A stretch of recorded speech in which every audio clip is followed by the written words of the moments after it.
Chaque début d'année, la France rencontre des légendes de l'UFC. Chaque début d'année, la pression est immense. Et chaque début d'année, la déception est encore plus grande. Et pour ce début d'année, un de nos champions affronte une autre légende. Et pas n'importe quelle légende. Il s'agit d'Israël Adesanya.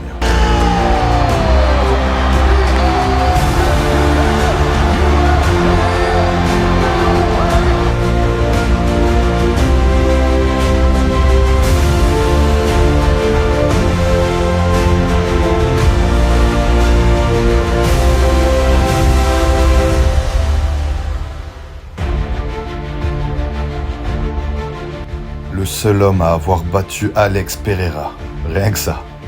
Mais en face, c'est pas n'importe qui. C'est Nassourdine Imavov. Un nouvel homme depuis quelque temps.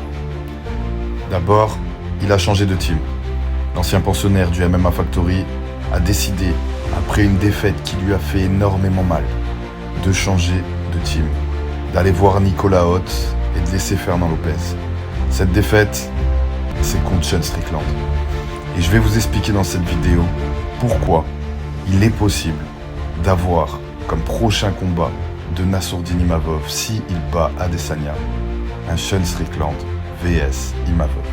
This is the main event of the evening.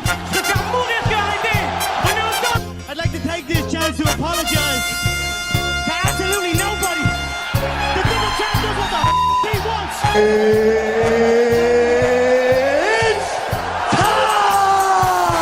Et oui, comme je l'ai dit les gars, dans cette intro magnifiquement montée par mes soins, que c'est compliqué pour la France quand on rencontre des légendes au MMA. C'est vraiment une déception et c'est fou que ça arrive à chaque fois en début d'année. Il y a eu Francis Ngannou début d'année 2021 contre Cyril Gane. Cyril Gane contre John Jones l'année d'après, en 2022 en mars. Ensuite on a eu Benoît Saint-Denis contre Poirier, c'est toujours pas passé. Et maintenant, on a Nassourdine Imavov contre Adesanya. Et cette fois, j'ai envie, et je crois, que ça peut être différent. Honnêtement, à chaque fois, on a vécu des émotions énormes lors de ces combats. Et dans cette vidéo, du coup, je vais vous expliquer comment devrait se dérouler le combat. J'avais déjà fait une vidéo qui en parlait, elle est sur la chaîne, je vous la mets en description, où je rentrerai plus en détail dedans, mais là je vais reparler de comment devrait se passer le combat, de ce que je pense de ce qui se passera pendant ce combat, et je vais aussi, un petit peu après, parler des choses qui peuvent arriver en cas de défaite de Nassourdine Imavov. Vous savez quoi, on va commencer d'ailleurs par ça. Le problème, c'est que en France, on aime monter et hyper nos athlètes le plus rapidement possible, d'ailleurs beaucoup trop vite la plupart du temps, et les faire descendre tout aussi fort juste après. Le cas de Benoît Saint-Denis et de Cyril Gane, c'est un cas d'école. Honnêtement, l'harcèlement qu'a reçu Cyril Gane après sa défaite contre John Jones, c'était hardcore. Comme je vous ai dit, j'ai déjà vu des messages où des gens souhaitaient la mort à sa femme. Enfin, je sais pas si vous vous rendez compte, c'était écrit dans le commentaire « Je souhaite que ta femme meure », quoi. Je sais pas, qu'est-ce que vous voulez, des gens qui critiquent à mort dans les commentaires, va au Daghestan, t'es nul au sol, t'as pas de lutte, Benoît Saint-Denis, là, tout ce qu'on entend aujourd'hui, que ça se fout de sa gueule de tous les côtés. Et les gars, mais à un moment, faut arrêter, je veux dire, vous vous rendez compte de qui on parle et de qui critique? Qui critique Benoît Saint-Denis et Cyril Gane aujourd'hui? Des mecs au chômage, sur leur canapé, en train de regarder Netflix, et jouer à League of Legends. Voilà, c'est qui le genre de mec? Ces bâtards, ils jouent 12 heures par jour à LoL. Ils sont niveau platine. Ils sont exécrables. Ils sont exécrables. Ces personnes-là ne réussissent rien dans leur vie et vont clasher ce que la France a de mieux en termes de bonhomme. Je vous rappelle que Cyril Gane, c'est 120 kilos de muscles secs. Le mec a 12% de body fat.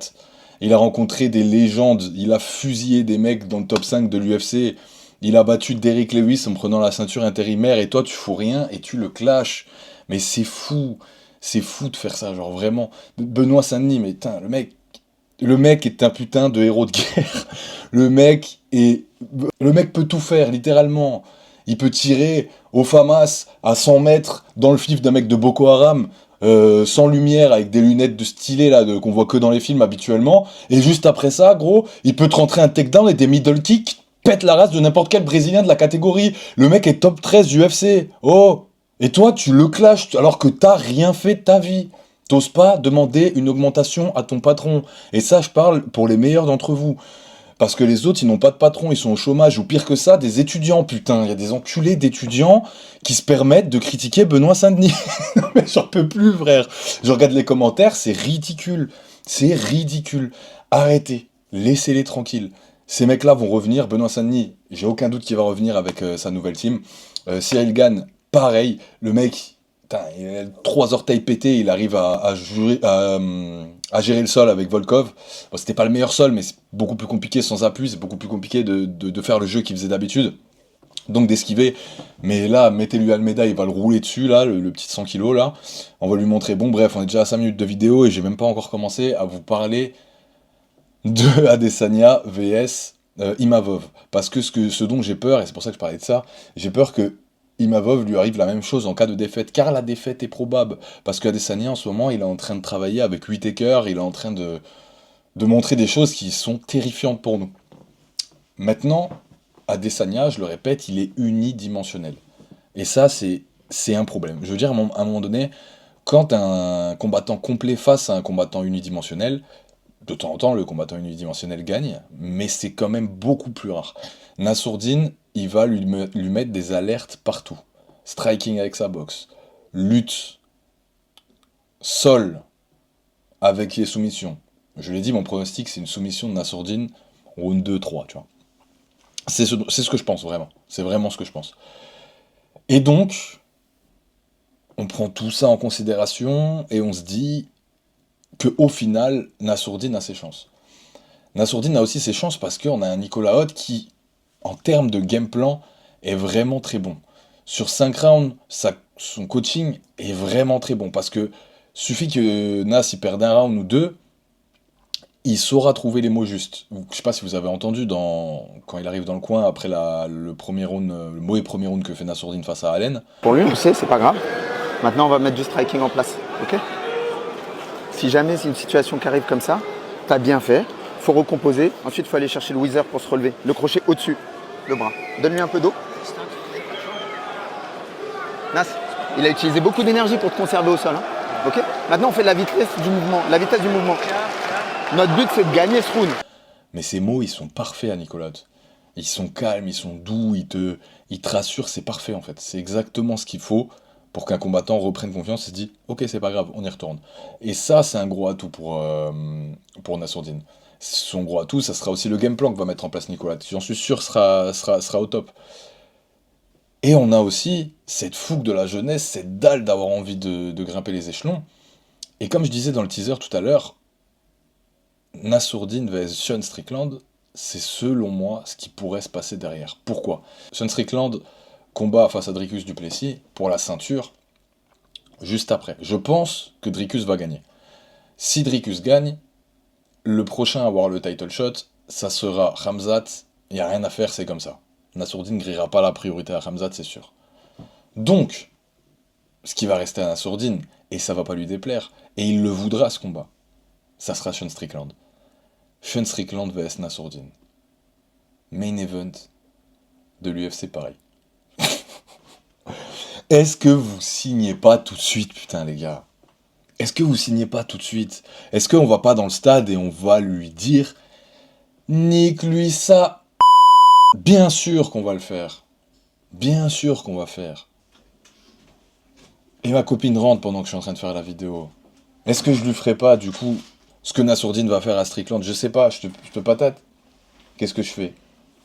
Bon, on va finir cette vidéo parce que, voilà. En tout cas, je pense que ce scénario est largement probable. Personnellement, j'ai envie de ce scénario. Mais avant tout, il y a cette grosse montagne à passer qui est Adesanya. Il y a cette grosse montagne à passer aussi de stress parce que je pense que Nassourdine, il est habitué d'avoir vu les retombées médiatiques qu'il y a sur une grosse défaite de début d'année comme d'habitude. Mais là, je pense que, je sais pas, je le vois différent quand même. Hein. Nicolas Haute, il a complètement transformé Nassourdine. J'espère que ça va suffire. Personnellement, je pense que c'est bon. Je serai en direct pour commenter ce combat hein, sur ma chaîne YouTube, sur celle-là même, donc abonnez-vous les gars. D'ailleurs mettez un like, parce que je vous l'ai pas dit en début de vidéo, ça c'est important. Et je serai en direct ici, je vous donnerai des liens pour les crevards qui payent pas RMC Sport, ne vous inquiétez pas. Et on commentera ça avec mon collègue Nico de Fight. Ça va être une grosse soirée que vous pourrez suivre en direct avec nous pendant les 5 heures. On va faire des jeux en même temps, on va animer un peu tout ça, ça va pas être simplement du commentateur quoi. Et donc ça va être cool, grosse soirée, j'ai hâte d'y être, abonnez-vous les gars, je vous dis à la prochaine, allez Adesanya, allez la France, allez vous faire enculer.